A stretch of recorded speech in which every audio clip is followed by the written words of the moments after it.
খাবলৈ অনা বস্তু ৰৈ গ'লে কেনেদৰে আকৌ নতুন নাস্তা তৈয়াৰ কৰিব পাৰি তাকে ভিডিঅ'টো আপোনালোকৰ মাজলৈ শ্বেয়াৰ কৰিলোঁ।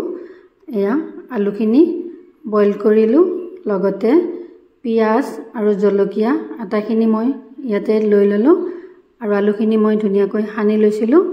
এয়া বন আৰু বিস্কুট গুড়ি কৰি ল'লোঁ, লগতে আটাখিনি মই ভালদৰে সানি ল'ম। এনেদৰে সানি লোৱা হৈয়ে গ'ল। লগতে এয়া কণীকেইটা বইল কৰি এয়া আলুৰ লগত ধুনীয়াকৈ লাড়ু বনাই ল'লোঁ। অন্য এটা কেৰাহীত মই কণী দিয়াকেইটা বনাই ল'লোঁ আৰু অন্য এখন কেৰাহীত কণী নিদিয়াকেইটাও মই ভাজি ৰেডি কৰি ল'লোঁ। এবাটি চিৰা লৈছিলোঁ, চিৰাখিনিও ভালদৰে ধুই ল'লোঁ। এয়া ডাঠ চিৰাটো আৰু পাতলকৈ মেলি দিলোঁ। লগতে কাজু বাদাম, জেনেৰেল বাদাম, কিচমিচ, জলকীয়া, পিঁয়াজ আৰু নৰসিংহৰ পাত আটাখিনি লৈ ল'লোঁ। এতিয়া আহকচোন কেৰাহীটো বহাই দিলোঁ। তেল বা ঘি দিব লাগে।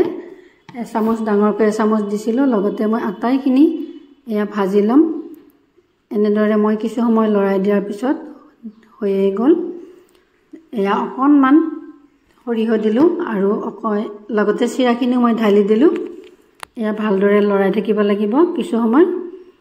এনেদৰে লৰাই দিয়াৰ পিছত মই হাফ চামুচ নিমখ দিলোঁ, হাফ চামুচৰো কম অকণমান হালধি দিলোঁ।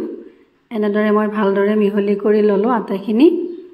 এনেদৰে কিছু সময় হোৱাৰ পিছত এয়া ড্ৰাই ফ্ৰুটখিনিও ঢালি দিলোঁ। এনেদৰে ড্ৰাই ফ্ৰুটখিনি মই আটাখিনি ভালদৰে মিহলি কৰি ল'ম। এয়া কিছু সময় হ'বলৈ দিলোঁ। এয়া আমাৰ চিৰা ভাজা হৈয়ে গ'ল। এতিয়া মই ডিছ এখনত ঢালি ল'লোঁ। ঠাণ্ডা হ'বলৈ দিয়াৰ পিছত চানা ভাজিও অকণমান দি লৈ বনাই লোৱা চবকেইটা ধুনীয়াকৈ সজাই ল'লোঁ। এনেদৰে খাবলৈ ৰেডি। ভিডিঅ'টো চোৱাৰ বাবে অশেষ ধন্যবাদ। পুনৰ এটা নতুন ভিডিঅ' দিয়াৰ আশাৰে আজিলৈ এৰিছোঁ।